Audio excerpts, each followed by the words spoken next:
Ay, cómo no me deja grabar. Espérame un segundo.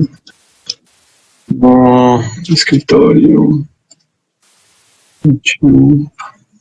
PowerPoint, sí. PowerPoint. Casi no. Vamos a ver si este sí me lo permite.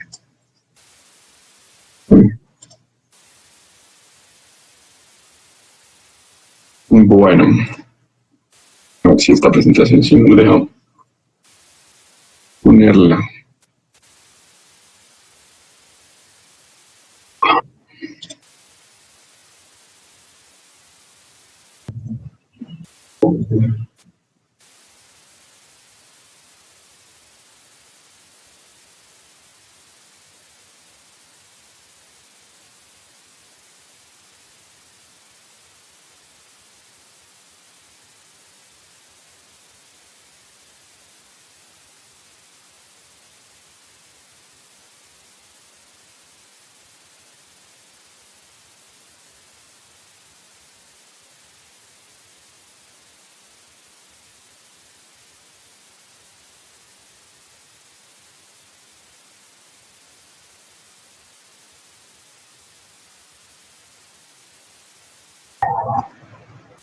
Listo.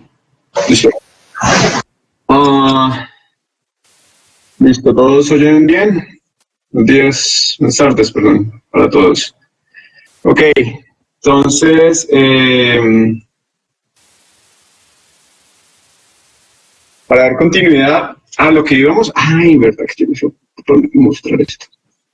Me ha olvidado. Vamos a ver el siguiente caso. A ver ustedes qué opinan. ¿Dónde está este caso?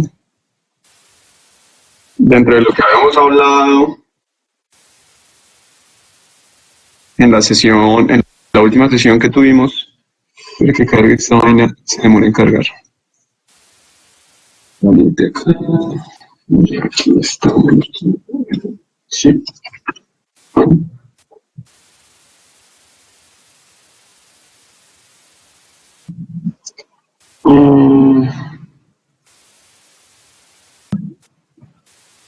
Listo.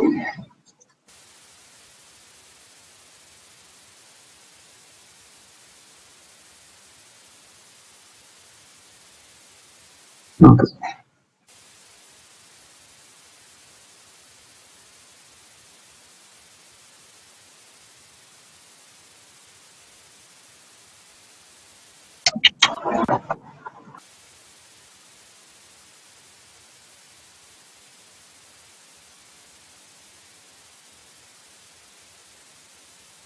Bueno, hoy nos vamos a centrar en hablar una primera parte sobre trasplantes.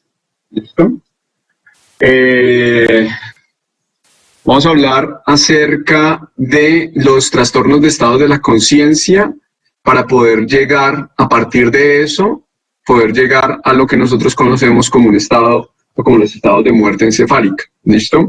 Que esa es una de las grandes preguntas que se hacen en el marco del asunto de los trasplantes y las donaciones. ¿Listo? Pero antes, vamos de la sesión anterior, vamos a ver dos casitos y discutimos un poco sobre cuáles son las acciones que se deberían tomar en cada uno de estos casos. ¿Listo?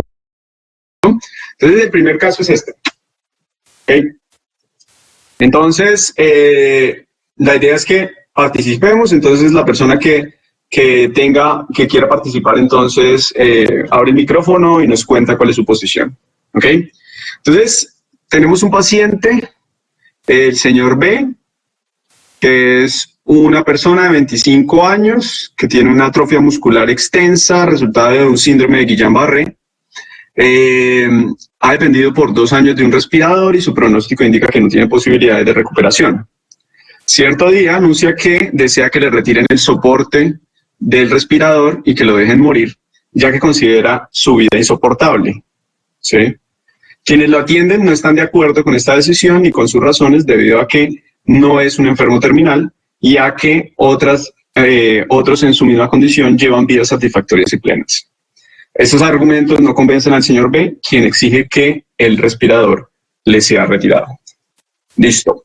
Entonces, en un escenario como ese, ¿Ustedes qué consideran? ¿O qué creerían que habría que hacer con este paciente?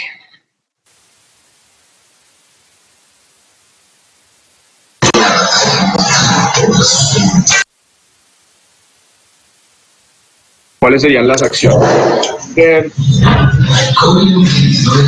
Doctor, pues yo creo que darle como tal su propia decisión al paciente, sí, o sea, en este caso respetarle la decisión que ha tomado, más puesto a que él cree que sufrirá, sí, que sufrirá pues en el momento y en su futuro.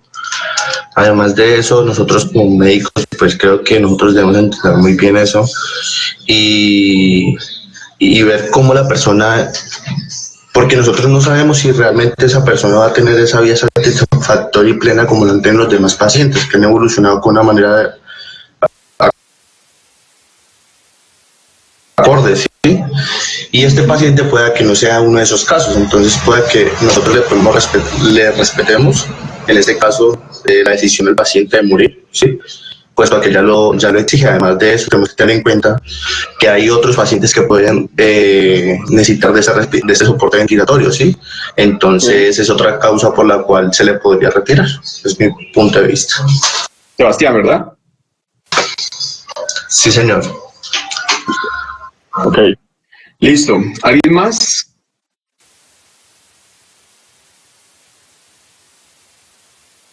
Entonces Ana María dice cumplir la voluntad del paciente. Paola dice una enfermedad que afecta la calidad de vida del paciente, la hace insoportable, no tiene posibilidad de recuperación. El paciente tiene derecho a exigir retirar el ventilador. Ok. Juan dice escuchar al paciente y ayudarle de otras formas. ¿De qué otras formas? ¿Simplemente le retiramos el ventilador al paciente?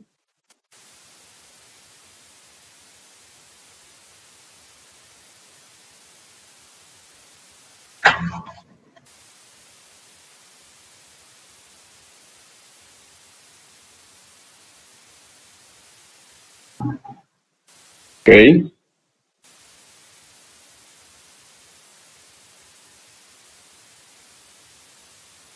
Pues posiblemente se podría aconsejar al paciente como mostrándole cierto apoyo y pues ya depende del paciente si sigue tomando esa decisión, pues igual no se puede obligar a alguien que no se siente satisfecho con su vida a que siga.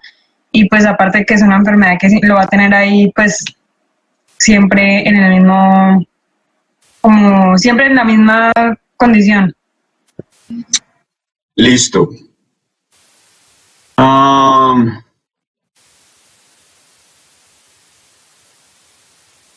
Todos le respetamos la decisión del paciente. O sea, todos retiramos, digamos, en este caso, el ventilador.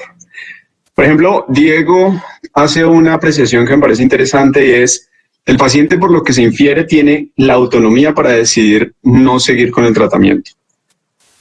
¿Ustedes qué piensan de eso, de ese argumento? O Diego, cuéntanos por qué concibes que el paciente es autónomo.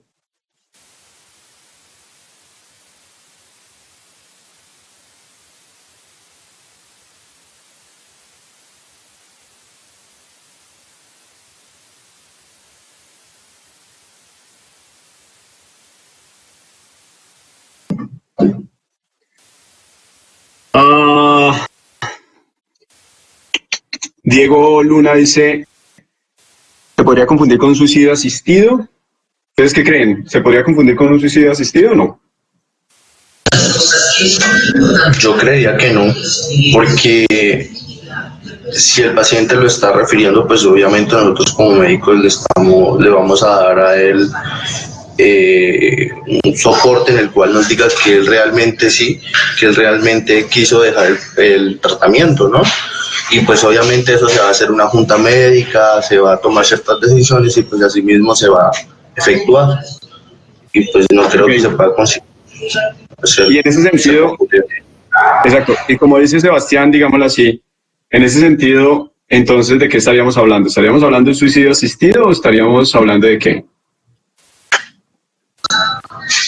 más bien de la autonomía del paciente, respetar la autonomía del paciente. La acción que haríamos con este paciente. Por ejemplo, cuando Diego Luna dice, en este caso sería un suicidio asistido. ¿Ustedes qué creen? ¿Se acuerdan que en la sesión anterior hicimos la diferencia entre suicidio asistido,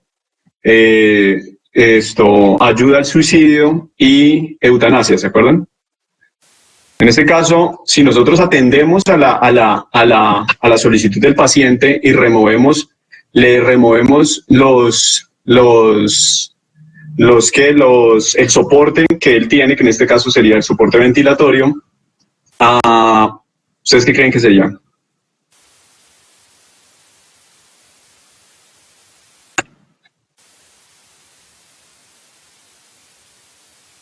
Ok. Oscar dice, esto es ortotanasia. Creo que ahí tenemos un poquito de dificultades. Recuerden la ortotanasia que hacíamos referencia. La ortotanasia es permitir digámoslo así, la continuidad del proceso de enfermedad del paciente que lo va a llevar a la muerte, pero haciendo todos los arreglos posibles para que sean sin sufrimiento y sin dolor, ¿cierto? Entonces, en este caso, lo que nosotros estamos haciendo es dejar que continúe la enfermedad y que el paciente fallezca o que muera por su condición clínica o no. Exacto, como dice Diego, es dejar el curso de la enfermedad evitando dolores y sufrimiento. Eso sería ortotanasia. Y se acuerdan que ahí estábamos la limitación de los esfuerzos terapéuticos y allí teníamos todas las herramientas como la sedación paliativa, la sedación agónica, etcétera, etcétera. Entonces, ¿ustedes creen que esto es un ejercicio de ortotanasia? Entonces, aquí tenemos dos preguntas que me parece que de pronto estos casitos nos sirven para aclarar ese tipo de confusiones. ¿Listo? Entonces, por un lado, la pregunta es si esto es ortotanasia. La otra pregunta es si esto pertenece a los terrenos de suicidio asistido. Pero fíjense que si nosotros suponemos esto, suponemos que ya estamos tomando la decisión con el paciente. Entonces la otra pregunta que está acá es, ¿cuál es nuestro deber frente a este paciente? Entonces hagamos de cuenta que completamos el deber, digámoslo así, decimos el deber es quitarle el respirador al paciente. Entonces la pregunta sería, si le quitamos el ventilador al paciente, al paciente, ¿esto lo podemos categorizar como una ortotanasia o como un suicidio asistido? ¿Ustedes qué creen?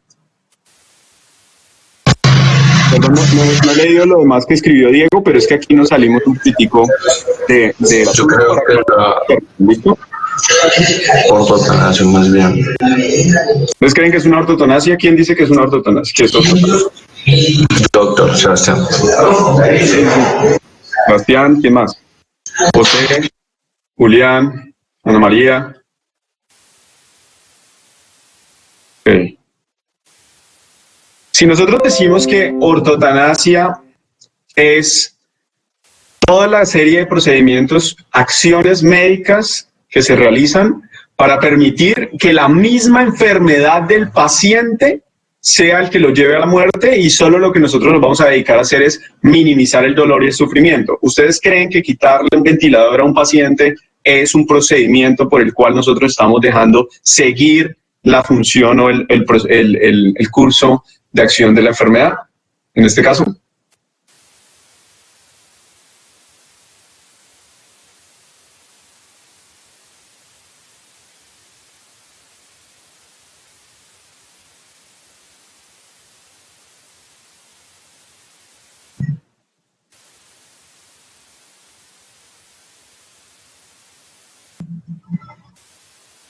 La pregunta es si esto es ortotanasia o es suicidio asistido o es algo más, en este caso.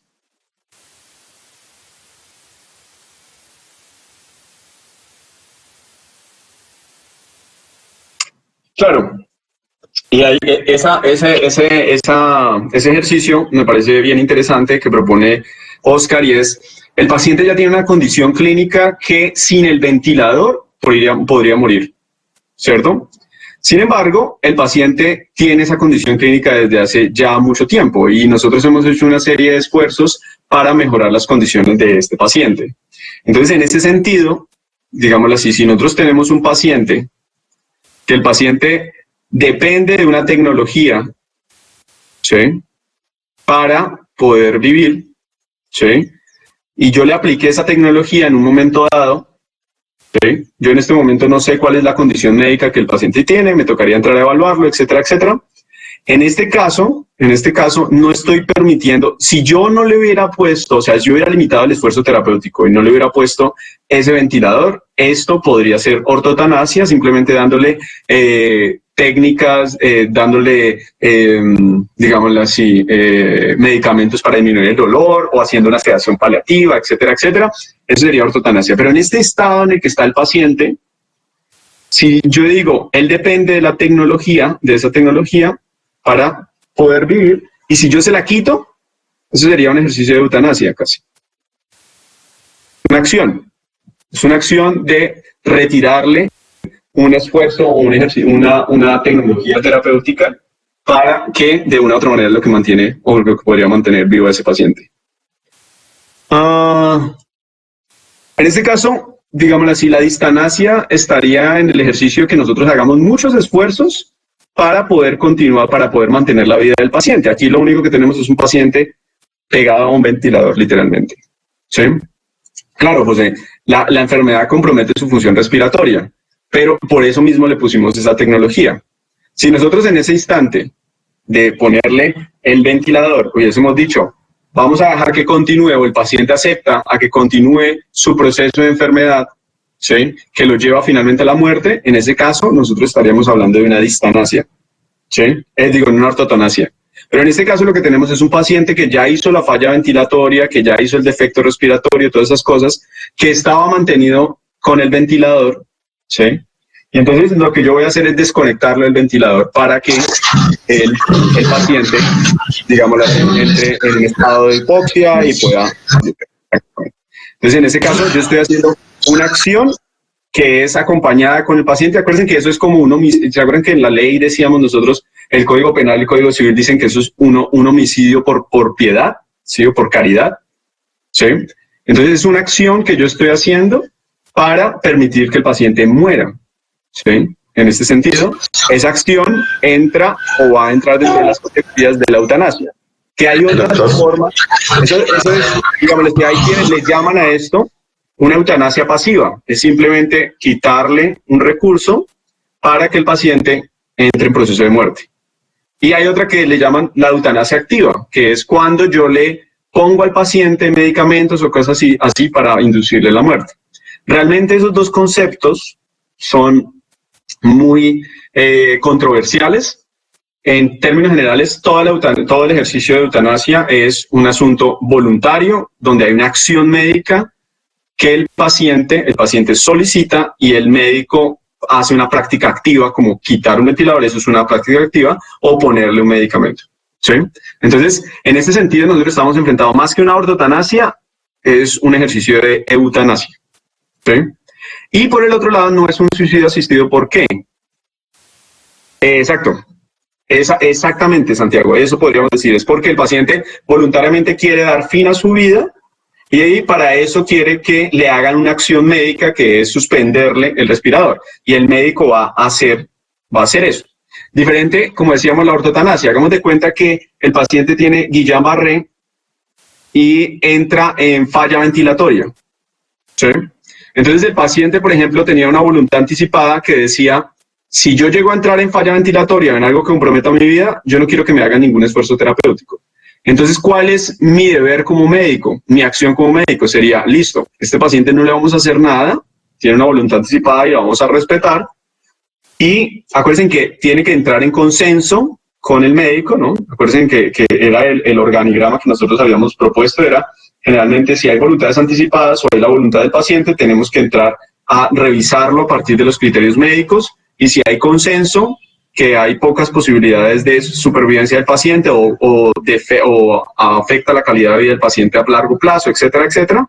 Entonces, en este caso, el paciente no se le hace ninguna maniobra, o sea, no se le pone ventilador, ¿sí? Y lo que vamos a hacer es una serie de actividades, serie de acciones para permitirle que en ese instante el paciente llegue a la muerte, ¿sí? Uh,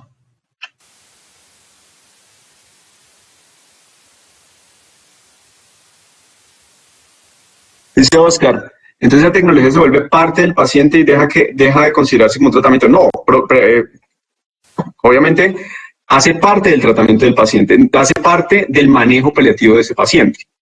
¿Sí? No es un tratamiento curativo en este paciente, digámoslo así. No vamos a curar al paciente con un ventilador, estamos manteniéndolo, evidentemente, además de esto, de este mantenimiento que yo le estoy poniendo al paciente, estoy haciendo una serie de prácticas curativas para ver si el paciente mejora por sí mismo. Por ejemplo, el paciente puede decir, listo, me ponen una serie de medicamentos, probamos y le quitamos el ventilador a ver si puede respirar por sí mismo, y si no puede, pues volvemos y le conectamos el ventilador. Es para mantener la respiración y eso es un ejercicio voluntario. ¿Sí? Claro, la ortotanasia, si te acuerdas, Oscar, que habíamos dicho que para poder hacer, por ejemplo, ejercicios de ortotanasia como sedación paliativa, se deben tener en cuenta 3 elementos básicos. ¿Se acuerdan que lo habíamos dicho? No sé si ustedes lo recuerden.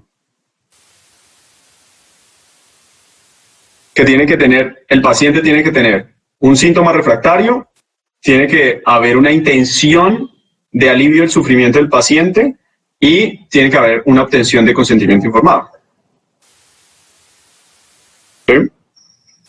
Entonces, en ese sentido, quitarle el ventilador es más un ejercicio de, digamos así, de una acción voluntaria que llevaría a la muerte del paciente. ¿Por qué no es suicidio asistido? ¿Se acuerdan que ya cuando lo poníamos en las acciones, decíamos, estaba la eutanasia, estaba el suicidio asistido y estaba el apoyo o el acompañamiento del suicidio? ¿Se acuerdan cuáles son las diferencias? Entonces ya sabemos más o menos qué es eutanasia. Es una acción, ¿cierto? Es una acción que practica un profesional de la salud, en este caso, evidentemente, un médico, y que a partir de una serie de criterios, si ustedes recuerdan, que se tienen que tener en cuenta para poder aplicarlo, entonces la condición del paciente, evaluar el sufrimiento del paciente, la inexistencia de alternativas, la persistencia de la solicitud del paciente, la evaluación de la capacidad para decidir, ¿cuál era la otra? Que hayan segundas valoraciones, ¿cierto? Y la integridad de las evaluaciones que se van a realizar en el paciente. Entonces, todo eso tiene que tenerse en cuenta para poder hacer esta práctica, ¿ok? Ahora, ¿el suicidio asistido cuál es? Acuérdense que acá hay una acción del médico. Exacto, Santiago. Eso es, Salomón. Entonces, el suicidio asistido es cuando el médico no hace una acción directa sobre el paciente, sino lo que hace es facilitar todas las cosas para que el paciente pueda inducirse al suicidio, ¿sí? O inducirse a la muerte. Y el apoyo al suicidio es cuando, acuérdense que acá está el médico involucrado, pero el médico lo que da son las herramientas, el material, como dice Santiago, ¿sí? ¿Sí? Y el apoyo al suicidio, si ustedes recuerdan, es cuando ese apoyo, o sea, el que da los materiales, el que da, el que genera las estrategias para que el paciente pueda inducirse la muerte, es una persona que no es un médico, es otra persona no médico. Eso sería apoyo al suicidio, que esto es muy raro. ¿Sí? Como les decía, esto puede ocurrir en algunos casos supremamente esporádicos. Hace poco hubo un caso en Holanda de un paciente que la esposa le entregó a él en forma caritativa todos los mecanismos, le consiguió todas las cosas que necesitaba para poder él suicidarse. Y eso entraría dentro de la categoría de apoyo de suicidio. Lo que pasa es que en el mundo esto es considerado un homicidio, o es no necesariamente un homicidio, sino es un ¿cómo se llama eso?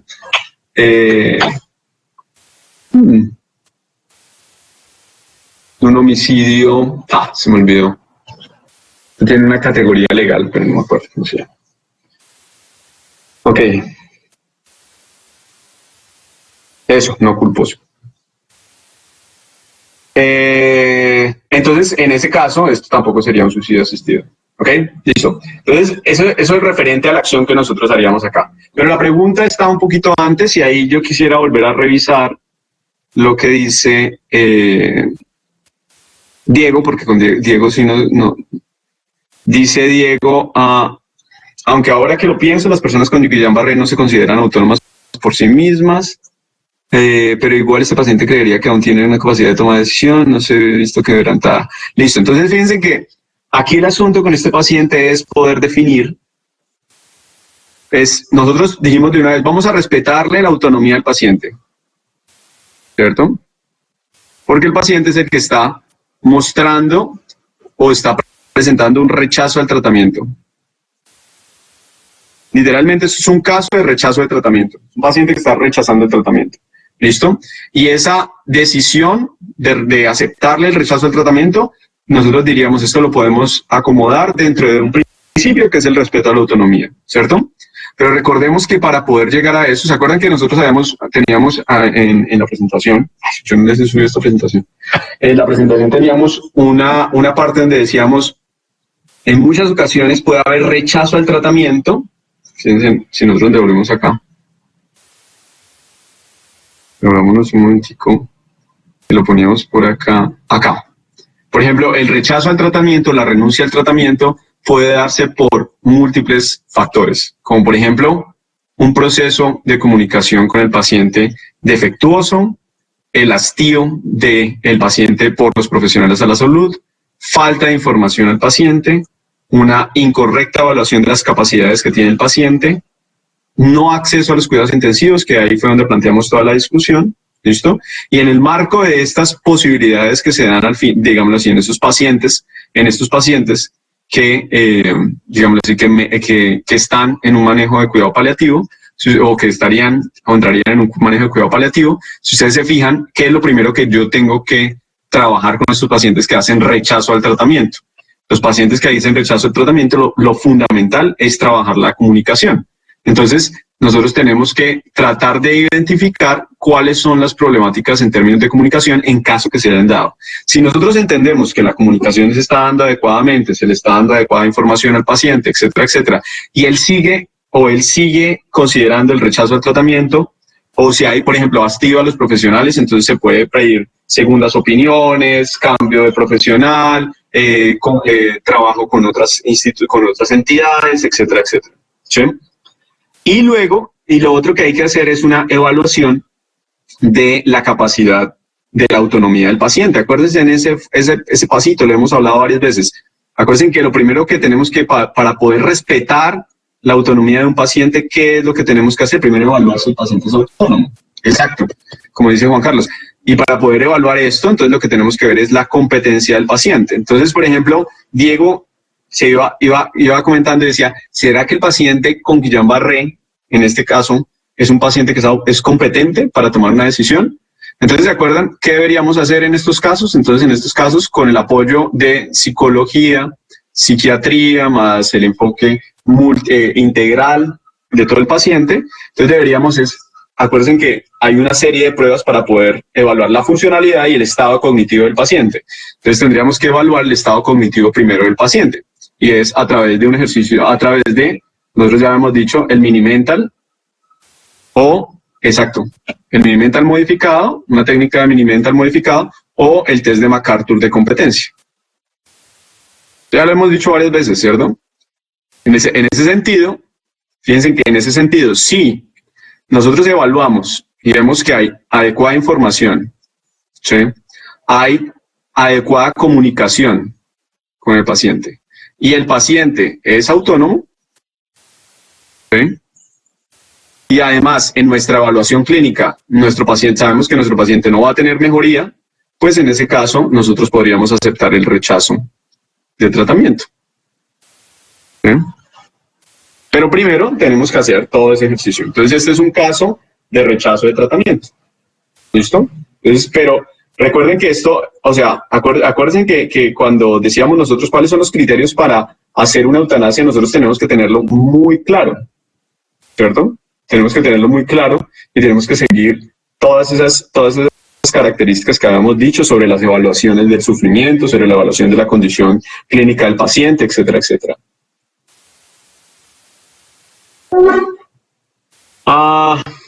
Para ser autónomo, ¿ustedes se acuerdan? Libertad, que es ser o tener voluntad, que es la voluntariedad.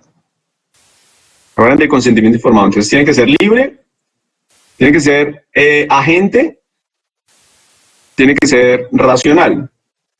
Entonces, si ustedes recuerdan, la unión entre agencia y racionalidad, esto se llama competencia o capacidad.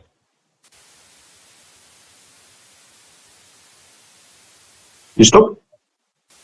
Esas son las categorías, ¿ok? En este caso, nosotros suponemos que el paciente, de una u otra manera, es un paciente libre para tomar decisiones, y entonces lo único que nos queda es evaluar la competencia. ¿Listo? Nos toca evaluar la voluntariedad y nos toca evaluar la competencia, ¿ok? Entonces, en este caso, en este tipo de casos, nosotros podríamos categorizarlo como un caso de rechazo de tratamiento. En el caso de rechazo de tratamiento hay que verificar si le estamos dando la adecuada información, si los índices o los scores de funcionalidad del paciente son bajos, ¿sí? Son, por ejemplo, si nosotros practicamos alguno de estos scores de cuidado paliativo, etcétera, etcétera, pues en ese sentido, y le practicamos el mini-mental, pues si el paciente sabemos que no tiene alteración cognitiva, su capacidad funcional es baja, ya sabemos en que bajo esa capacidad funcional sabemos que el paciente está en un estado para iniciar manejo paliativo, para ya no manejarlo o darle tratamiento curativo, sino paliativo. Y de una u otra manera el paciente rechaza el tratamiento, sabemos que hay buena información, sabemos que hay buena comunicación, y ya le hemos dado todas las alternativas, ya hemos evaluado, ya hemos producido, ya hemos generado segundas valoraciones, etcétera, etcétera. El paciente reitera en su decisión, pues en ese sentido nosotros, nuestra función sería respetar su autonomía. Claro, en ese ejercicio lo que decíamos cuando hacíamos la evaluación del paciente, podríamos también trabajar con la familia. Sin embargo, esta decisión es una decisión propia del paciente siempre y cuando el paciente tenga capacidad cognitiva. Entonces, si el paciente tiene mini-mental o si el paciente tiene capacidad cognitiva o es autónomo, puede que el familiar esté en contra, pero la decisión es del paciente. ¿Okay? Aquí la decisión sería del paciente. Si el paciente no tiene esa capacidad de autonomía, o sea, no es autónomo, en ese caso sí se tiene que discutir con el paciente, ¿sí? Con el familiar, o las decisiones las tomaría el familiar. ¿Sí? Ok. Entonces, antes de simplemente, recordemos eso, dentro de todo lo que hemos hablado, el ejercicio es ese, nosotros pensaríamos en este momento que lo más conveniente es simplemente respetar la decisión del paciente y quitar el ventilador, pero esperemos un momento. Estamos haciendo las cosas bien con este paciente, estamos dándole adecuada información, estamos escuchándolo bien, estamos comunicándonos bien, el paciente confía en nosotros o no confía en nosotros, ¿sí? Todo ese tipo de cosas hay que tenerlo en cuenta. ¿Listo? Además, si el paciente solicita esto, se le puede dar alternativa ya en ejercicio de ortotanasia, ¿cierto? Nosotros podemos decir, listo, el paciente va a fallecer, entonces podríamos darle una sedación agónica, ¿listo? También, que sería otra opción que se podría aparecer allí. ¿Listo? Acuérdense que la ortotanasia es una actividad, es una acción médica. ¿Listo? Ok. Bum, bum, bum, bum, bum. No se conecta en este momento. Listo. Veamos este caso y preguntémonos cuáles serían las acciones. Este caso es como urgencias más cuidado paliativo. ¿Cómo en ese caso? Paciente ingresa a urgencias con un trauma craneoencefálico en estado de somnolencia, desorientado, que responde de forma incoherente a las preguntas que se le formulan, no tiene acompañante, no porta voluntades anticipadas. En este caso, ¿cómo se toman las decisiones respecto a este paciente si ingresa en un paro cardiorrespiratorio? ¿Qué creen que se tendría que hacer en ese caso?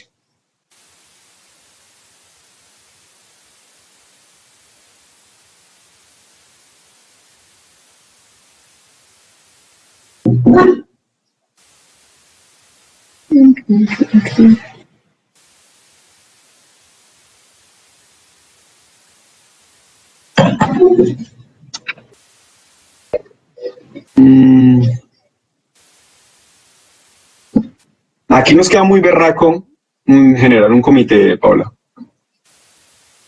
Exacto, entonces en este caso, si ustedes recuerdan, teníamos, cuando nos enfrentamos a estas tomas de decisiones, recuerden que tenemos 3 opciones, ¿cierto? Tenemos, la primera opción es que si el paciente está consciente, tomarle un consentimiento informado. O sea, si el paciente está consciente, es autónomo, podemos tomar esto. Pero fíjense que en este caso tenemos un paciente con un trauma craneoencefálico y esto no lo podemos cumplir. Ahora, la otra, si no lo podemos cumplir, entonces nos tenemos que ir hacia las voluntades anticipadas. Si el paciente tiene una voluntad anticipada, ¿okay? En este caso, que diga, no quiero que me hagan reanimación, no me hagan nada, ¿listo? Entonces, entonces seguimos la voluntad anticipada. ¿Listo? Y pues la ponemos en juego a la luz de las características que tiene el caso. ¿Ok? Entonces, en ese sentido, la cumpliríamos. Pero si no hay una voluntad anticipada, pues no podemos saber esto. Entonces, finalmente, lo único que nos queda, o lo que nos va a quedar al final de esto, va a ser seguir lo que llamamos nosotros el interés superior. Que ahí es donde nosotros nos vamos hacia el interés superior, son los derechos básicos del paciente, que en este caso sería el mantenimiento de la vida. Entonces, en este sentido, como ustedes bien lo dijeron, entonces hay que hacer todo el ejercicio, ayudarlo, tratarlo, hay que hacer toda la reanimación a este paciente. ¿Listo? Entonces recuerden que esto es interés superior. En este tipo de casos hay que seguir el interés superior. ¿Listo? Bueno. Ok, entonces esos 2 casitos ahí como para revisar algo de lo que habíamos discutido. Entonces ahora sí vamos a entrar a un, digamos así, a un terreno que es, pues, necesariamente no va de la mano con lo de cuidados paliativos, pero bueno, de cierta manera puede ir de la mano con los cuidados paliativos, pero se centra más en una noción que es la noción de muerte, especialmente, que es todo lo que tiene que ver con los trasplantes, ¿sí? Entonces, para poder nosotros llegar al asunto de definir de dónde provienen los trasplantes y cuáles son las problemáticas en el marco de los asuntos de trasplantes, cuáles son las problemáticas éticas en el marco de asuntos de lo que tiene que ver con los trasplantes, entonces hay diferentes preguntas sobre el asunto, sobre la muerte que deberíamos plantearnos, ¿sí? Sobre cómo definimos nosotros la muerte, qué es la muerte, si la muerte es un hecho social, si la muerte es un hecho biológico, etcétera, etcétera. ¿Listo? ¿Por qué decimos que necesariamente no tiene que ver con los cuidados paliativos? Porque ya sabemos nosotros que los cuidados paliativos es ese cuidado al final de la vida, ¿sí? En cambio, y es todo lo que tiene que ver con la muerte digna, ¿sí? Es garantizar todas las posibilidades para que los pacientes accedan a esto. Aquí, con lo que nos vamos a enfrentar ya es al momento de la muerte, al instante de la muerte. ¿Ok? Listo, entonces nosotros vamos en esta primera sesión, ¿sí? Vamos a hacer 2 sesiones de esto. En esta primera sesión vamos a hablar acerca de, primero, vamos a hablar un poquito sobre cuáles, algunos elementos históricos de los trasplantes y por qué los trasplantes en su historia realmente son un asunto o las discusiones que se hacen acerca de los trasplantes, teniendo en cuenta su historia, son un asunto netamente, o es un asunto bioético grande, ¿sí? Luego lo vamos a discutir, luego vamos a hacer una discusión sobre la información que tenemos acerca de trasplantes en Colombia y en el mundo, ¿sí? Cuál es la disposición de hacer trasplantes, etcétera, etcétera. Cuáles son algunas de las... luego nos vamos a centrar, en cuáles son las problemáticas centrales de todo el asunto de los trasplantes. Y de ahí vamos a saltar entonces a definir de dónde nosotros podemos tener órganos. Y entonces allí vamos a definir, van a haber 2 categorías de donde podemos tener órganos, que van a ser podemos obtener órganos de organismos vivos, ¿sí? O de paciente vivo, y el otro es de cadáver, ¿ok? Y ahí comienza a haber una discusión entre si tomar órganos de paciente vivo o de persona viva es diferente del cadavérico. Y vamos a pensarnos por qué son esas discusiones, ¿listo? Y luego nos vamos a centrar en todo lo que tiene que ver con los estados de conciencia y el asunto de la muerte cerebral, ¿ok? Para poder dejar claros cuáles son los puntos o los elementos que se necesitan para discutir la normatividad que tenemos en la actualidad sobre trasplantes, por lo menos en Colombia y en el mundo en general, ¿listo? Entonces, vamos a comenzar entonces esta primera parte llamando la atención a algo que se le conoce en la historia como un gran milagro, o es lo que se va a concebir como el milagro de Cosme y Damián, ¿sí? Que eso, digamos así, es una historia, es un mito del siglo III, ¿sí? Cosme y Damián eran dos santos que eran, digamos, fueron muy reconocidos, o ese mito se reconoció porque eran personas que eran, primero, anárgiras, es decir, personas que no recibían dinero por las acciones curativas que ellos ofrecían, ¿sí?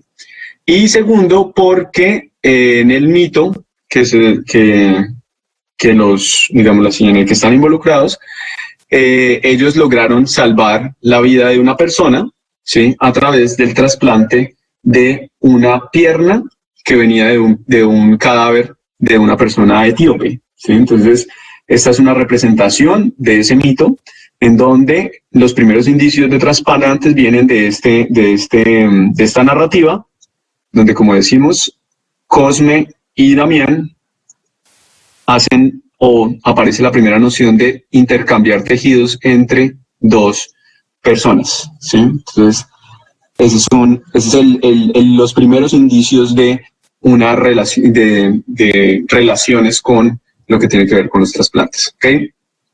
Y de ahí, desde ese momento, entonces, nosotros podemos pasar en la historia a través de un montón de esfuerzos que se hicieron durante mucho tiempo.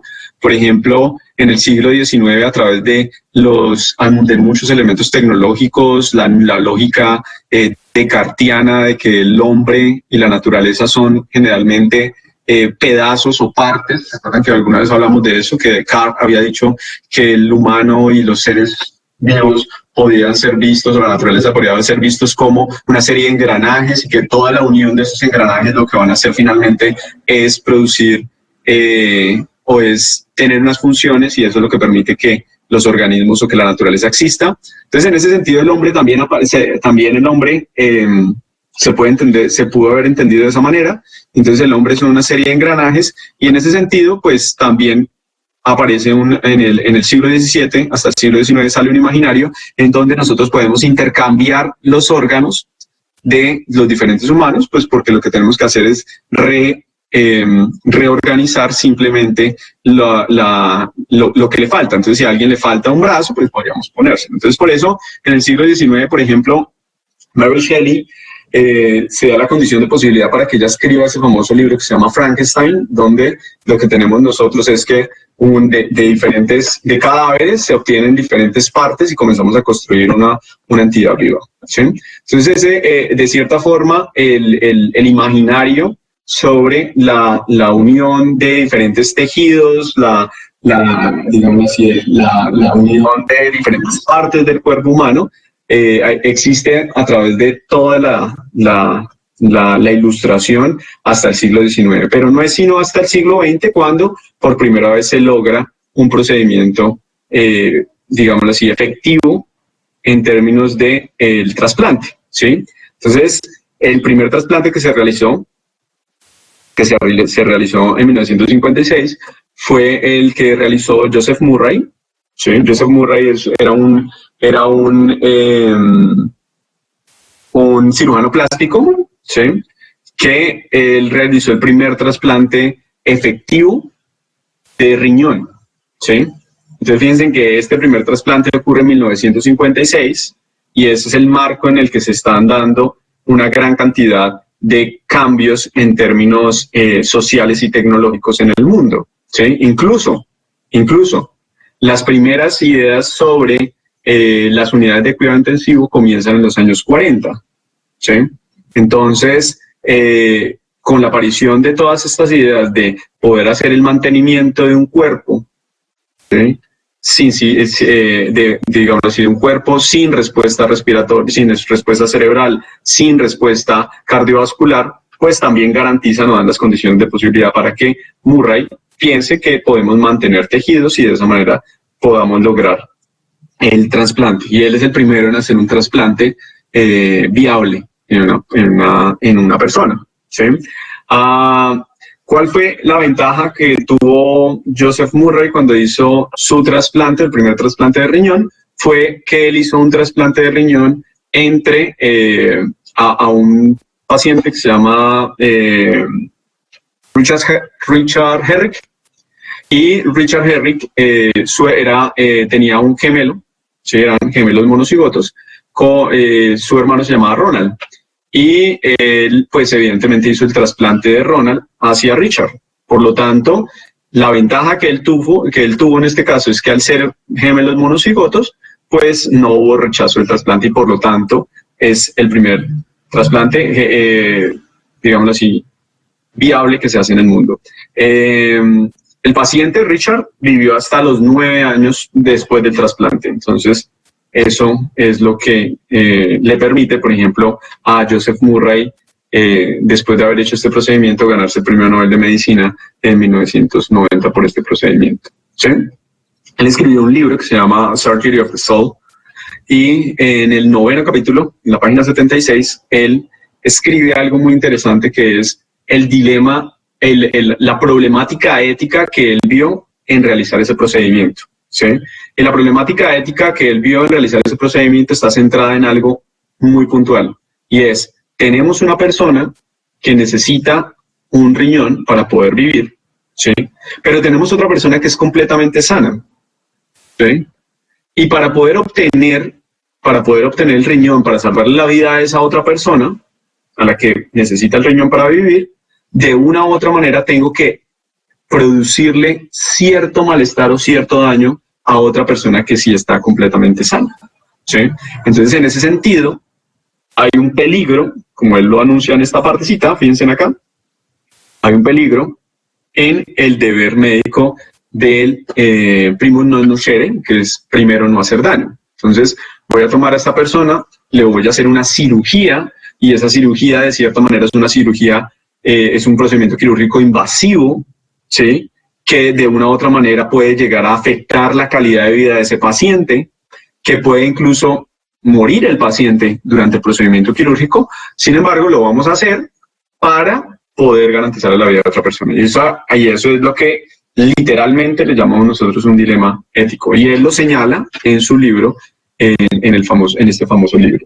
¿Listo? Entonces, ahí ya comenzamos a ver cómo de una u otra manera la acción misma de hacer un trasplante genera un dilema ético per se, ¿sí? Hacerle daño a alguien para poder garantizar el bienestar de otra persona, ¿sí?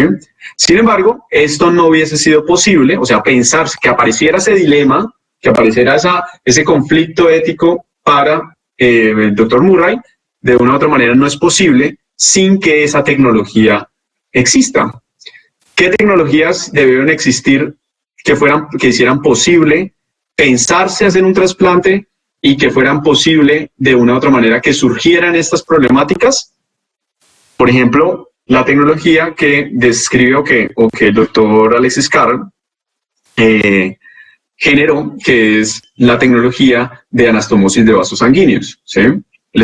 Alexis Carrel es el pionero, ¿sí? Es uno de los pioneros de cirugía cardiovascular y él recibió, por todos los estudios que él hizo en 1912, recibió el Premio Nobel de Medicina y Fisiología por sus propuestas en términos de anastomosis de vasos sanguíneos. Entonces, si no existiera esta tecnología de anastomosis de vasos sanguíneos, pues no hubiese sido posible para el doctor Murray, poder hacer el trasplante que se realizó. ¿Sí? Otro pionero de toda esta área es Yuri Voronoi. Yuri Voronoi es un médico ruso que fue la primera persona en realizar, en los años 30, esto fue en los años 30, en realizar un trasplante de riñón, pero en este caso el trasplante de riñón fue ya no de vivo, sino fue de un cadáver a otra persona. Sin embargo, la persona presentó un rechazo del riñón y falleció como consecuencia de ese procedimiento. Entonces, el primer esfuerzo de hacer trasplante renal fue, evidentemente, de Yuri Voronoi, pero el doctor Murray fue el primero en llevarlo a cabo sin rechazo. Entonces, y obviamente con la ayuda de la tecnología que generó Alexis Carrel. Entonces, de esa manera, nosotros ponemos en descubierto que todas las problemáticas que surgen de allí, todas las problemáticas que surgen del trasplante, realmente son problemáticas bioéticas porque involucran una serie de tecnologías quirúrgicas y médicas para poder garantizar ese bienestar de los pacientes. Sin embargo, la técnica del trasplante no es sino hasta los años 60, cuando se vuelve, digámoslo así, se vuelve mediática, se vuelve muy reconocida en el mundo, se comienza a diseminar en el mundo la idea del trasplante. ¿Por qué? Porque es en los años 60, más precisamente el 3 de diciembre de 1967, Christian Barnard, ¿sí?, que es un cirujano sudafricano, realiza el primer trasplante de corazón, ¿sí?, primer trasplante de corazón efectivo, y se lo realizó a un famoso comerciante que se llamaba Luis Vashkansi, si no estoy mal, quien tenía una falla cardíaca, ¿sí?, tenía una falla cardíaca por enfermedades metabólicas, diabetes, etcétera, etcétera, y requirió de este procedimiento. ¿Sí? Entonces, Christian Barnard, ya con todas las tecnologías que se habían generado, con el antecedente que había dejado el doctor Murray, propone a este paciente que no tenía ninguna otra alternativa hacerle un trasplante cardíaco, y es el primer trasplante cardíaco que se realiza en el mundo. Sin embargo, el paciente falleció más o menos a los 18 o 17 días después de hacer el procedimiento por neumonía. Pero fíjense que no hubo rechazo en este caso, y además fue un trasplante de un órgano que generalmente nosotros relacionamos como muy importante. ¿Ok? Entonces, en ese sentido, estos son los primeros indicios, o esos van a existir o van a ser los primeros indicios de los trasplantes. ¿Ok? Y de aquí en adelante se vuelven una temática muy importante en el mundo, un asunto tecnológico muy importante alrededor del mundo, como consecuencia de la deficiencia de la múltiple cantidad de enfermedades que requieren de órganos en muchos episodios, especialmente riñones, ¿sí?, que son los más comunes. Entonces, a partir de esto, entonces se hace muy común el asunto de los trasplantes. Sin embargo, el trasplante comienza, desde ese instante, comienza a generar una gran cantidad de preguntas, ¿sí?, una gran cantidad de preguntas que de una u otra manera están encaminadas o que se dibujan o aparecen o emergen en el marco de la distribución de los recursos y digamos así, la manera en la que se distribuyen los recursos y el marco legal de cada uno de los países, ¿sí? Es decir, una de las problemáticas centrales en cuanto a los trasplantes es que hay una desigualdad en el mundo respecto a la normatividad y a la tecnología que tenemos para hacer trasplantes, ¿sí? Entonces, ustedes ven este cuadrito que nosotros estamos mostrando acá. Si ustedes observan cuáles son los países en donde mayor cantidad de órganos son trasplantados, si ustedes se fijan, son la Comunidad Europea, ¿sí?, y Norteamérica. En cambio, si ustedes vamos bajando, cuando nosotros vamos bajando, vamos encontrando que los países, por ejemplo, de África, ¿sí?, y países de Sudamérica, incluido pues también parte de Asia, generalmente los que son concebidos como países en vías de desarrollo, ¿sí?, generalmente son países donde la capacidad o la cantidad de órganos trasplantados es baja, ¿sí? Por ejemplo, si ustedes comparan, veamos nosotros a Colombia, Colombia tiene más o menos un índice de trasplante más o menos de 10 a 20 órganos trasplantados por millón de personas. En cambio, si ustedes ven un país como Estados Unidos o como Europa, tienen más de 75 órganos trasplantados por millón de personas, ¿sí?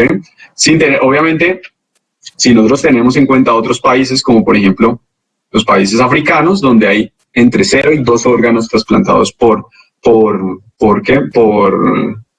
millón de personas. Entonces, si nosotros observamos aquí esta problemática o este asunto, se debe principalmente por un asunto tecnológico, y es cómo se distribuyen las tecnologías en el mundo. Es decir, no en todo el mundo existen todas las tecnologías ni existen los recursos para poder hacerse con estas tecnologías de trasplantes. Tampoco existe el talento humano no existe el talento humano entrenado para poder hacer este tipo de tecnologías. Entonces, eso pone en desigualdad a muchos países, ¿sí? Y por lo tanto, evidentemente, la salud y la vida de muchas personas, ¿ok? Y por el otro lado también está, como decíamos, el asunto legal, y es cómo se construyen las normas de trasplantes en cada uno de los países. Si uno revisa, realmente la normatividad de trasplantes varía muchísimo entre los países, pero mucho es mucho, ¿sí? Por ejemplo, uno de los países de hispanohablantes que tiene digamos así, la normatividad más robusta respecto a todo el asunto de trasplantes es España. ¿Sí? España incluso tiene un modelo el modelo español de trasplantes es uno que ha servido como ejemplo para muchos países desarrollados, ¿sí? Sin embargo, por ejemplo, cuando nosotros lo comparamos con las alternativas o con las normatividades que tienen otros países, realmente, pues, España ha hecho una mayor cantidad de esfuerzos que los demás países de América Latina, ¿sí? O hispanohablantes. Por ejemplo, como vamos a ver ahorita, hay dos maneras de producir, de obtener órganos. Hay una que es a través del diagnóstico de muerte cerebral y la otra es a través del cese de cardiovascular irreversible, donación por cese cardiovascular cardiorrespiratorio irreversible. Y por ejemplo, España tiene las dos modalidades, Colombia tiene solo una modalidad y esa es la modalidad más aceptada en el mundo. Entonces, realmente, incluso el modelo español es mucho más efectivo que el modelo americano y el de otros países en Europa, ¿sí? Entonces, en términos legales, también hay una desigualdad de la manera en la que se van a realizar esos trasplantes. ¿Listo? Ahora, fijémonos también que la disposición de órganos es diferente entre los países, ¿sí? Aquí lo que nosotros tenemos es cuántas personas, pongámoslo así, cuántas personas son donadoras en el momento de la muerte, o qué tanta frecuencia de donadores hay en cada uno de los países, entonces, por millón de personas. Entonces, si ustedes se fijan, también tenemos que la mayor cantidad de donadores está en estos países, y esto evidentemente está dado por una mayor educación en todo lo que se quiere, en todo lo que se tiene que hablar, con todo lo que se tiene acerca de la muerte, una mayor educación acerca del ejercicio del trasplante y la donación, ¿sí? Y también unas diferencias culturales grandes que existen alrededor del mundo, ¿sí? Entonces, de una u otra forma, lo que nosotros tenemos es que los países en vías de desarrollo están en una desventaja con los países con los países desarrollados en cuanto a normatividad, en cuanto a educación y en cuanto a tecnología. Y eso hace que sea muy difícil poder establecer pautas claras de cómo se van a realizar los trasplantes. Entonces, generalmente, cuando nosotros hablamos de la toma de decisiones sobre los trasplantes, se tiene que tener en cuenta esas variables, ¿sí? Siempre que nosotros hablemos de cómo vamos a tomar una decisión de una distribución de un recurso como un órgano, en términos de donación, hay que tener en cuenta la variable tecnológica, la variable legal y la variable cultural, ¿sí? Para poder definir las políticas, la política de distribución o hacer la toma de decisiones en cada uno de estos países, ¿sí? Por ejemplo, hay una encuesta que se realiza en Europa, que es el Eurobarometer, que es una encuesta que sobre diferentes tipos de temas, y hay una que es acerca de la disponibilidad o la disposición que tienen las personas para donar órganos, ¿sí? Entonces, por ejemplo, en Europa lo que nosotros vemos es que aproximadamente el 56% de las personas, ¿sí?, serían o son potenciales donantes, frente a un 26% de personas que consideran que no son donantes y 18% de personas que no están seguras si serían donantes o no serían donantes. Entonces aquí lo que tenemos es que incluso en países donde hay una normatividad legal, donde hay una normatividad muy robusta, donde tenemos la tecnología, la disposición, fíjense que aquí el mapita es diferente, miren, aquí está muy verde y aquí está azul solo en estos lugares, ¿sí? Entonces quiere decir que otra cosa que hay que tener en cuenta, que es lo que decíamos del margen cultural, del margen social, es la disposición que tienen las personas para donar, y en este sentido, por ejemplo, Europa, aunque tiene mucha tecnología y tiene mucha flexibilidad legal, de cierta manera, más o menos la mitad de las personas serían o se comportarían de manera como donantes. Dentro de estos, uno de los ejemplos más grandes que hay, donde hay mayor disposición para donaciones, es Suecia, donde el 81% de las personas consideran que ellos serían donantes, frente a un 15 o el 80% de personas que dicen que no serían donantes, generalmente por prácticas religiosas en especial. ¿Listo? Ahora, digámoslo así, este es también un escenario global de la Unión Europea, donde se discute el deseo de donación de un familiar. Es decir, si un familiar fallece, si los familiares o si la persona, digámoslo así, tomaría la decisión que los órganos de ese familiar fueran donadas. Entonces, si nosotros vemos, el escenario es muy parecido, donde tenemos casi un 54% de personas que están dispuestas, digámoslo así, en una toma de decisión subrogada, dejar que los órganos de un familiar sean utilizados para donación, ¿sí? Frente al 23% que dicen que no y el otro 23% que no están seguros, ¿ok? Esa es la cantidad, o podríamos ponerlo, la cantidad por millón de personas ya en nuestro contexto. Si ustedes se fijan, esto es más o menos algo que habíamos hablado. Flor escribió algo, ok. Entonces, este es algo que también ya habíamos comentado, y es qué tantos recursos hay. Por ejemplo, en nuestro contexto tenemos que el país que más órganos tiene para donación por millón de personas en Sudamérica, por ejemplo, es Argentina, es uno de los que tiene la mayor frecuencia o la mayor tasa de donación, que es 3.7 personas por cada millón de habitantes, ¿sí? Esta tablita lo que nos muestra es qué tantos pacientes hay en lista de espera, ¿sí?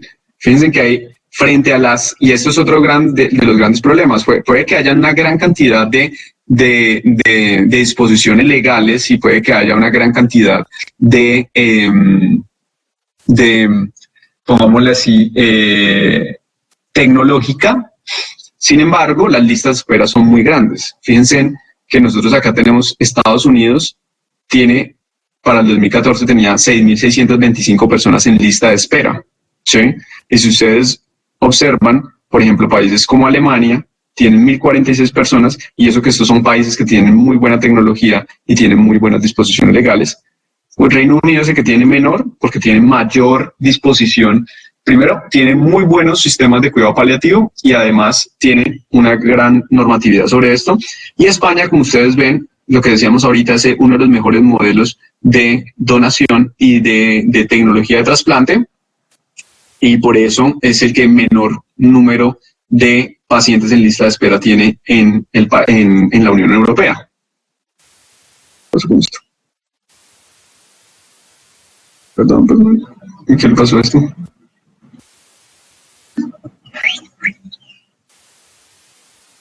Ya pueden ver. ¿Ustedes ven algo? ¿Un mapita? Se está viendo una tabla. O sea, ¿Está viendo qué? una tabla. No. Aquí debería haber un mapa. No, un diagrama. Ahora sí hay mapas. Ya los pasó. Ah, Ahí. estaba cargando. Ok, acá está aquí lo que mostramos es la frecuencia de rechazos, ¿sí? ¿Qué tanto es el porcentaje de rechazo familiar a que uno de sus familiares se vuelva o sea donante? Y si ustedes observan, por ejemplo, países como Turquía, donde la normatividad es escasa, ¿sí? Y que, digamos, así también tiene un componente cultural muy grande, tenemos la mayor parte de las personas rechazan la donación. Fíjense en Perú, fíjense en Chile, y otra vez volvemos a España, y miren que España es uno de los que menos tasa de rechazo hay, porque hay un ejercicio mancomunado entre el gobierno, las instituciones sociales, los grupos de trasplantes, etcétera, etcétera. ¿Listo? Y eso garantiza que haya mayor aceptación al asunto de los trasplantes. ¿Y Colombia cómo se comporta? Entonces, como ya hemos visto, Colombia de una u otra manera no es un país que tiene una frecuencia de trasplantes baja, ¿sí? Tecnológicamente también tiene una bajo aporte de trasplantes o de tecnología para realizar trasplantes y de talento humano para realizar trasplantes. Y también hay una poca aceptación a la donación. Sin embargo, como ustedes bien saben, después de que se planteó la ley, después de que se estableció en el 2016 la ley 1805, que define que todas las personas son potenciales donantes siempre y cuando no hayan dejado una voluntad anticipada para no ser donante, pues evidentemente los números en términos de donaciones se han incrementado, ¿sí? Entonces, si nosotros observamos aquí este panorama, fíjense que hay algo muy particular, y es que esto sí ocurre esto ocurre frecuentemente, y es que dentro del mismo país nosotros tenemos también una desigualdad, y es que, por ejemplo, todos estos países que pertenecen todos estos departamentos que pertenecen a la región de la Orinoquia y a la Amazonía, son de los países, son de los departamentos donde menos prácticas de trasplantes hay. Primero, porque no hay disposición tecnológica. Segundo, porque no hay claramente, no hay una interiorización, una interiorización, podríamos decirlo así, de las normatividades que se están haciendo de manera centralizada, ¿sí? Generalmente es muy poco lo que sabemos de trasplante aquí en Villavicencio, por lo menos, fíjense que esta es la entrada del llano, y imagínense de ahí para abajo. Si hay poca educación en trasplantes, pues de ahí para abajo es mucho más grave, ¿cierto? Entonces, además que también son departamentos que tienen un gran componente, una gran cantidad de aspectos culturales que dificultan el reconocimiento de estas prácticas. Entonces, nosotros estamos divididos por la mitad. Uno literalmente podría decir, Colombia está dividido en términos de distribución de recursos, está dividido por la cordillera oriental, literalmente, ¿sí? Y en términos tecnológicos, en términos legales, pues obviamente todas las normas que son el decreto 2493 del 2004, pues cobija todo Colombia, y la ley 1805 del 2016 cobija todo Colombia, pero en términos tecnológicos pues es muy difícil en términos del contexto colombiano, ¿cierto? Entonces, los datos que generalmente se tienen de trasplantes usualmente son de la región andina y de la región caribe, ¿sí? Entonces, si nosotros observamos en las diferentes regiones, por ejemplo, fíjense lo que ocurre, por ejemplo, en Barranquilla, tenemos un rechazo familiar de trasplante del 88.9%. Casi el 100% de las personas, de los familiares, rechazan la donación, ¿sí? Eso es grandísimo, por ejemplo, comparado con regiones como Medellín. En Medellín el rechazo es del 20.5%, ¿sí? Y fíjense en Bogotá, que uno pensaría en Bogotá, que es como más abierta, etcétera, etcétera, tienen un rechazo familiar de 44.7%, ¿sí? Entonces, si nosotros observamos los números, hay algo muy particular acá, y es que la ciudad que tiene menos rechazo aparte de los familiares es la que tiene más números de trasplantes, comparado, por ejemplo, con Barranquilla. ¿Sí se fijan ahí? Entonces, nosotros vemos que hay una percepción, el asunto de la percepción del trasplante, el asunto de la percepción de la percepción cultural, de una u otra manera tiene un impacto fuerte a la manera en la que se hacen las prácticas de trasplante entre los países y al interior de los países. ¿Sí? Fijémonos las tasas de aceptación, miren, las frecuencias de aceptación, Medellín 79%, Bogotá 55%, y fíjense la aceptación de trasplante en Barranquilla del 11.1%. Entonces, estas son problemáticas que hay que tener en cuenta en el marco de las discusiones en términos en el país. ¿Listo? Esto, digámoslo así, esto es simplemente para mostrar un recuento reciente que hizo el Instituto Nacional de Salud respecto a la frecuencia de trasplantes que hay, ¿sí?, de donantes reales entre el 2008 y el 2016, encontrando que más o menos en Colombia, ¿sí?, hay una disposición para hacer trasplante, o hay un porcentaje por millón de personas de 3.439 potenciales, ¿sí?, países para hacer trasplantes hechos, ¿sí? Entonces, de cierta forma, miren que acá incluyen, estas más recientes, incluyen un trasplante que se realizó en López, ¿sí?, y el resto son datos que pertenecen a la región de Andina y la región Caribe. Fíjense, nuevamente, Medellín, pues claramente es donde mayor cantidad de trasplantes se han realizado en el país, ¿sí? Entonces, ahí es donde nosotros comenzamos a ver comenzamos a plantearnos esas preguntas, o comienzan a surgir esas suerte de preguntas. ¿Listo? Entonces nosotros podríamos, ya cuando nosotros nos salimos un poquitico de estos datos y vemos que hay una problemática grande en términos de desigualdad, ¿sí?, que lleva a que de una u otra forma el asunto de los trasplantes se convierta en comienza a generar una serie de preguntas de tipo ético, ¿sí? Nosotros ahora nos podríamos centrar, y entonces ya nos vamos a esas preguntas en términos de justicia distributiva, sino nos podríamos centrar en el asunto particular de, en cada uno de los países, cuáles son las preguntas, o cuáles son las preguntas que resultan de la actividad de la actividad del trasplante y de la obtención de los órganos para los trasplantes.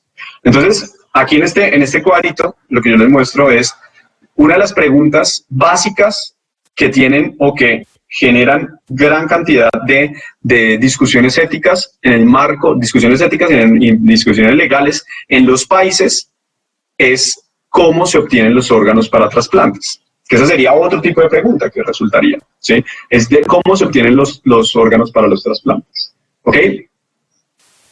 Esta sería una pregunta, y la otra es si estas formas de obtención están ajustadas al marco legal del país en el que nos encontramos. Entonces nosotros aquí, cuando nos hacemos esta pregunta de cómo se obtienen los órganos para trasplante, nosotros podríamos ver que existen dos puntos acá. Fijémonos acá, tenemos una, y es que obtengamos los órganos con consentimiento, ¿sí?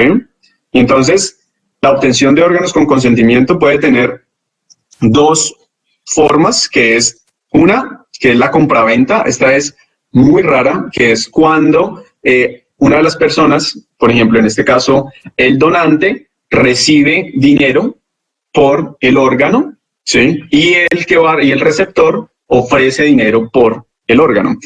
Esto es muy raro que ocurra, a menos que ocurra de manera clandestina, que eso es todo lo que nosotros llamaríamos el turismo médico y la comercialización o la mercantilización médica, ¿sí? Pero en los países esto no es legal. El único país que medio tiene un comportamiento parecido a esto es Irán. ¿Sí? En Irán hay una, digámoslo así, dentro de la política pública se permite dar algunos incentivos a las personas que se ofrecen como donantes, ¿sí? Pero es lo más parecido que hay. Pero el resto, a menos de que sea un asunto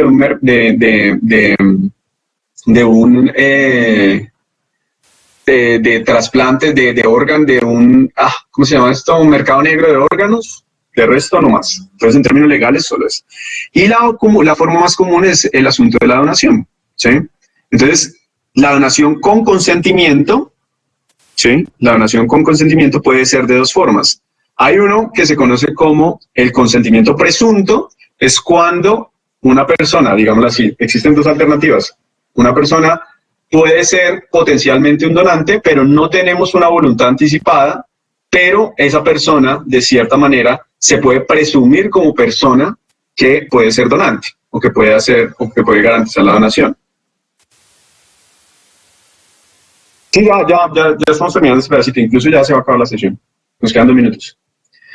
Entonces, la donación se puede hacer con consentimiento presunto, que es lo que se llama en el mundo el opt-out, ¿sí? Y es que la persona no dio una voluntad anticipada. Y la otra es el consentimiento expreso. Es cuando la persona da digámoslo así, de manera explícita, da un consentimiento para eso. Y la forma más común es el consentimiento presunto revocable por la familia. Es decir, que la persona se presupone como potencial donante, ¿sí? Pero la familia puede entrar en la discusión para definir si él puede donar o no puede donar. Digamos, si así funciona en Colombia y así funciona, por ejemplo, en España.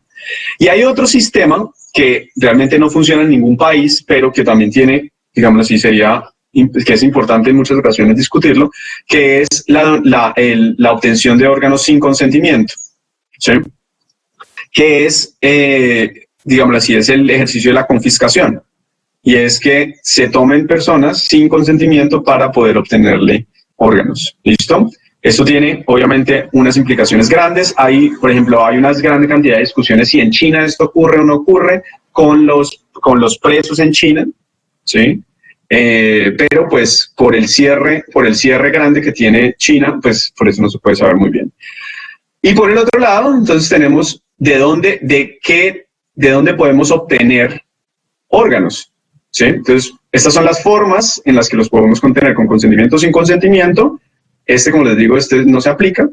Y luego está de dónde podemos obtenerlos. Entonces, por un lado está la de persona viva, ¿sí? Y la otra es a través de cadáveres. ¿Listo? Y la de cadáveres se define, lo primero que hay que hacer es definir la muerte, y la muerte se tendría que definir o como una muerte, digamos, una muerte cardiovascular y respiratoria, ¿sí? O a través de muerte encefálica. ¿Listo? Que eso es en lo que nos vamos a centrar en la siguiente sesión. Y dentro de la muerte circulatoria puede ser controlada o no controlada cuando ocurre en la unidad de cuidado intensivo y no controlada cuando ocurre fuera de una institución clínica, o sea, ocurre en la calle, ocurre en la casa, etcétera, etcétera. ¿Listo? Entonces, ese es el marco de la discusión que vamos a plantear en las siguientes sesiones. ¿Listo? Es hablar de la obtención de órganos con consentimiento, sin consentimiento, cadavérica y de persona viva. ¿Listo? Y las preguntas que surgen de allí. ¿Listo?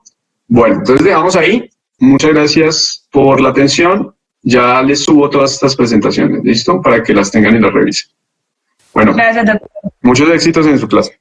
Chao, pues. Gracias por escuchar. Muchas gracias.